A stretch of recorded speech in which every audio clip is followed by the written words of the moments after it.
በጣም ይገርማችሁ የመጀመሪያዎቹ ክርስቲያኖች በጣም ከሚጓጉት ነገር አንዱ ድንግል ማርያም ማየት ነበር። እና ዲዮናሲዮስ አገር አቋርጦ እሷን ለማየት መጥቷልና አያትና ባህር አሻግሮ ከናገሩ ሲያት ምን ይላል ሲጽፍ ድርሳኑ ላይ ዲዮናሲዮስ አሪዮስፋጎስ ምንለው የቅዱስ ጳውሎስ ተማሪ እነሆ ባየዋት ጊዜ እግሮቼ ይንቀጠቀጡ ጀመር፣ ከሰውነቷ አንዳች የሚያንጸባርቅ ብርሃን ይወጣ ነበር ይልና መጨረሻ ላይ ሐዋርያት ባያስተምሩ ይኖሮ ድንግል ማርያም ሰው አትመስለኝም ነበራል። ምን አትመስለኝም ነበር? አሁን ሰው መሆኗ ጠፍቶት ይመስላችኋል? በቃ ቢደንቀው ቅድስናዋ ንጽህናዋ እና ሊቃውንቱ ምን ይላሉ? ድንግል ማርያምን ዝም ብሎ ሲያዩዋት ቢውሉ መልኳን ራሱ ክርስቶስ ክርስቶስ ነው የሚሰብከው። አይገርማችሁ?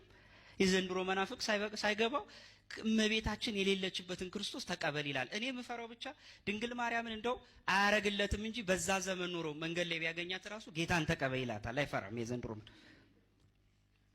እና ሊቃውንቱ ምን ይላሉ? መልኳ ራሱ ክርስቶስ ክርስቶስን ነበር የሚሰብከው። አይገርማችሁ?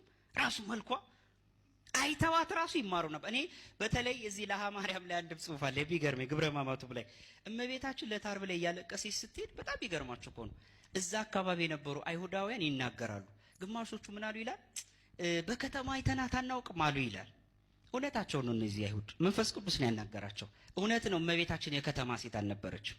እንደው በከተማ እንደሚያውደለድሉ አንገታቸውን እንዳደነደኑ እንደው የዓለም ሴቶች እኮ አልነበር። ቁጥብ ቤተ መቅደስን ሄድ የምታበዛ ብዙ ከመናገር ብዙ መስማትን የምታዘነብል ነበረች። ዛሬም በከተማ ጠባይ በነገራችን ላይ ነገረ ማርያም መረዳት በፍጹም አይቻልም። በእውነቱ ፍቅሯን ያሳድርብን። ሁለተኞቹ ደግሞ ምን አሉ? አይ የቤተ መንግስት የነገስታት ሴት ትመስላለች አሉ። እውነታቸው ነው፣ አልተሳሳቱም። ጲላጦስ ዘመዱ አይደለም። ሄሮድስም አጎቷና ዘመዷም ዘመድ የላትም ስጋዬ የምትመካበት። ይልቅስ መመኩያም ክብሯም በኩሯም ሁሉ ነገሯ ልጇ ክርስቶስ ነው። እውነት ነው። ምድራዊ ነገስታትን አታውቅም በዘሯ። በልጇ በኩል ግን የአብና የመንፈስ ቅዱስ የዓለማት ፈጣሪ ንጉስ አብ ወልድ መንፈስ ቅዱስ የሥላሴ ዘመድ ሆናለች። ዘመዶም ለሥላሴ የምትባለው እኮ ለዚህ ነው። አካላዊ ቃል እግዚአብሔር ወልድ ከሷ ስጋና ነፍስን ሲነሳ በቃል በኩል ልቡ አብና ሕያው የሆነ መንፈስ ቅዱስን እኮ ታግኝታቸዋለች በባህሪያቸው። እና ታዲያ ለዚህ እኮ ነው የእግዚአብሔር እናት የምንላት። ስለዚህ እመቤታችን እውነት ነው ምድራዊ አይደሉ ሰማያውያን ዘመዶቿ ናቸው። ሶስተኞቹ ይደንቁኛል። ምን እንዳሉ ታውቃላችሁ? የተሰቀለውን ትመስላለች አሉ። አይገርምም? እስቲ በሉት የተሰቀለውን በሉ። ትመስላለች። እመቤታችን እያለቀሰች እንደው ፊቷ ድርግት ብሎ ደክሟት ራሱ የምትመስለው ክርስቶስን ነው። አይፋቅም ያመልኳ። እያለቀሰች ቀራንዮ ቃር እንደዛ ፊቷ ድክም ብሏት ራሱ ፊቷ አያያችሁ ክርስቶስ ክርስቶስን ነው የሚለው።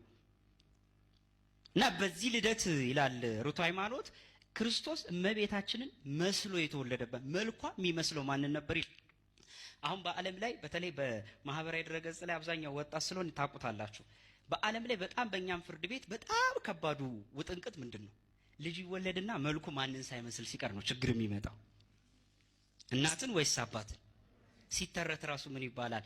አባት እናት እውነት አባት አይደለ? እንደው አምነን ነው እንጂ ነው ነገሩ፣ ተማምነን ነው እንጂ እንደው እግዚአብሔር የወቀው ነገር ይመስላል። አይ ንግግሩ አባት ምንድነው? እምነት ነው። እናትስ? አረ ተው እንጂ አባት ምንድነው? አባት ምንድነው? እምነት። እናትስ? እውነት ነው ነው በቃ። ግዴታ የሚመስለው ማንን ነው? እናቱን አይደለ? እናቱን አለመምሰሉ ብዙም አይፈጠርም። ብዙ ችግር የሚመጣው ብዙ ጊዜ እንደው አፍንጫም ይሄ ጆሮም ሌላም አካል ልዩነት ከመጣ ምን ላይ ነው? አባት ላይ። ተከተሉኝ በደንብ። ክርስቶስ ሲወለድ በእናንተ ቅልል አድርጌ ነው የምነግራችሁ። ክርስቶስ ሲወለድ ቁርጥ ማንን መስሎ ነው የተወለደው? አሁን በደንብ አስተውሉ። በክርስቶስ መልክ ላይ እኔን ነው የሚመስለው ልጄ የኔ ነው የማለት ስልጣን ያላት ማን ነው? ሌላ ልጄ የኔ ነው የማለት የሚጋራ ወንድ አለ? አይገርማችሁ? ብቸኛ ልጇ ለድንግል ማርያም እሱ ብቻ ነው። አንለውም እንጂ አይመጥነውም እንጂ ለክርስቶስ ዲኤንኤ ቢነገርለት ኖሮ የዲኤንኤው ምልክት ድንግል ማርያም ነበረች። ቢያውቁት ኖሮ ቢመረምር እሷን ነበር የሚለው። አይገርማችሁም? በጣም እኔ የሚደንቀኝ አሁን ሕፃን ልጅ ከተወለደ በኋላ በምታውቁት አፉን የሚፈታው ምን እያለ ነው? መፍታት ተው እንዴ! ምን እያለ ነው የሚፈታው? እማ አይል አባ ተረስቷል። እሱ አይመለከተውም አይል አባ ወይ ምን? እሺ ክርስቶስ ሲወለድ ምን እያለ ነው አፉን የፈታው? እማ እንጂ አባ ብሎ ይፈታል? የለማ አባ የሚባል ወንድ። አይገርማችሁ? የእግዚአብሔር ስራው አይደንቃችሁ? ያለ ወንድ ዘር ወለደችው ሲባል ቀላል ይመስላችኋል? ብቸኛ በልጇ ላይ የኔ ልጅ ነው የማለት ስልጣን ያላት እሷ ብቻ ናት። አይገርም? ክርስቶስ እንደው በዛ ዘመን አንለውም እንጂ አሁንም አንለውም እንጂ ያደጋ ጊዜ ተጠሪ ቢጻፍለት ማናት ያደጋ ጊዜ ተጠሪው? እግዚአብሔር እኮ ወላጅ ሆኖ ተማሪ ሆኖ እኮ ክርስቶስ እኮ ታምረ ኢየሱስ ላይ ስታነብኩ ማናት ወላጅ አምጣ የተባለ?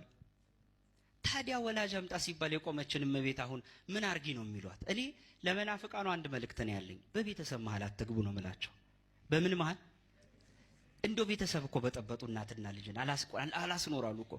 አሁን እናንተ ቤተሰብ እስቲ ስታድጉ እናት ቤት የምትግባቡበት ቋንቋ የለም?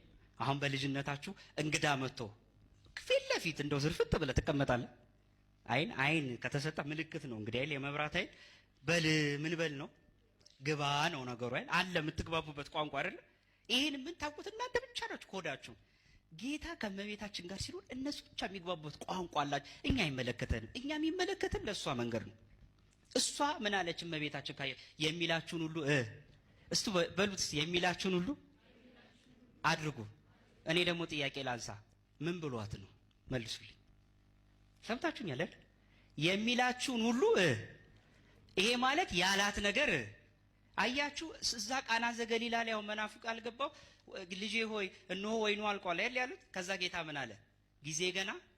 ከዛ ወዲያው እመቤታችን የሚላችሁን ሁሉ ለካ እኛ ምን ሰማው በስጋ የሚያወሩትን ነው። ለካ በነፍስ አውርተዋል። አይገርማችሁ? ለነፍሱ ነግሯታል ምን እንደሚያደርግ። ይሄን ጊዜ እሷ ስለሰማች አሃ እንደማለት የሚላችሁን ሁሉ አይገርማችሁ?